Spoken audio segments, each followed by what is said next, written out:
Bonjour à tous, je propose aujourd'hui une vidéo sur le concept d'autorité qui devrait ravir les parents, les enseignants ainsi que les managers en entreprise.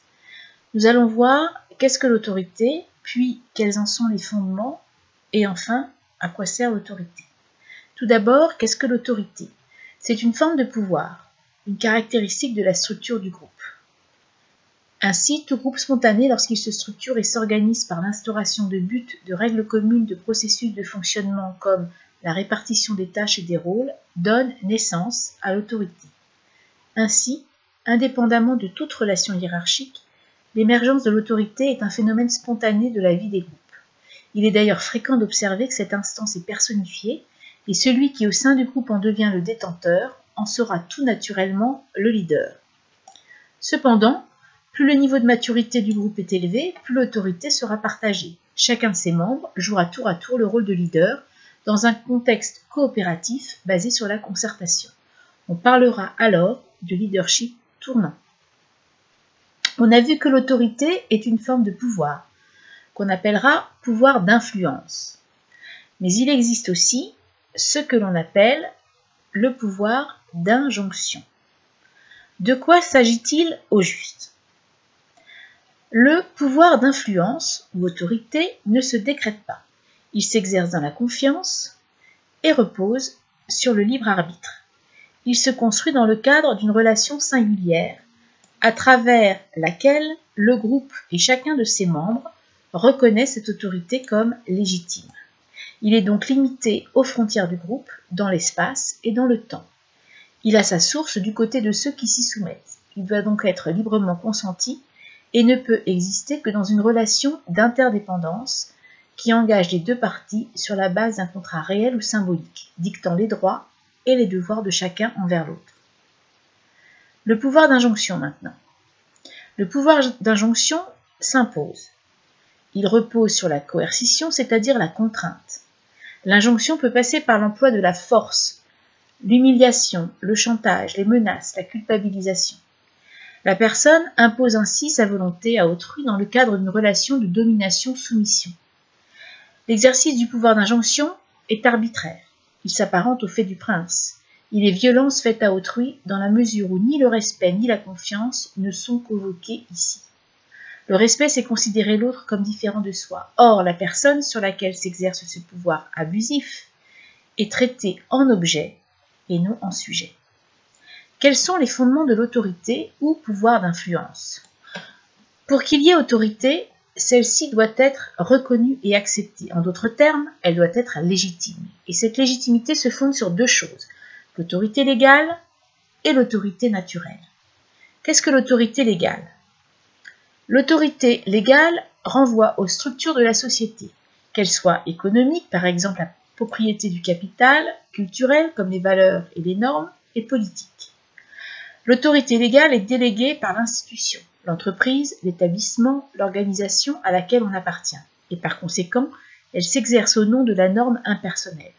Elle se traduit concrètement à travers le statut, le poste, les responsabilités et les éventuels attributs qui en découlent.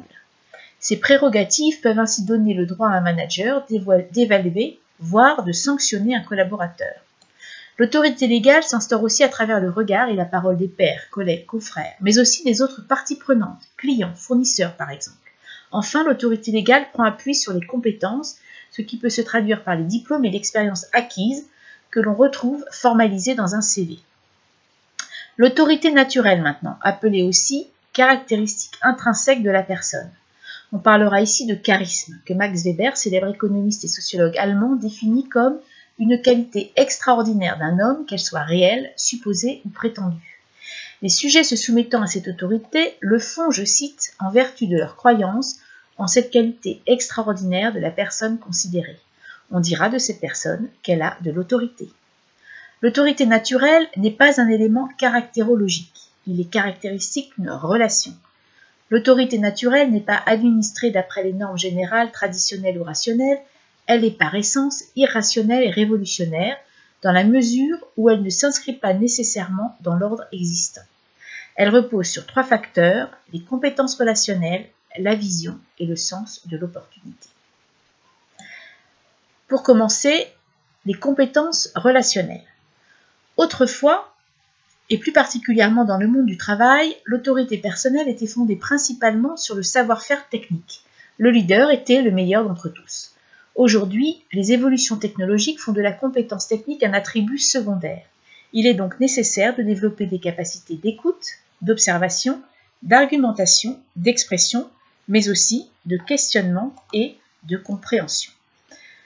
Deuxième facteur, la vision. La vision, c'est la capacité à montrer la voie et à donner du sens à l'action. Le leader est celui qui sait, dit où l'on va, qui indique donc la direction que tout le groupe cherche à prendre. Cette vision est un choix fait dans l'intérêt supérieur du groupe au-delà des intérêts individuels.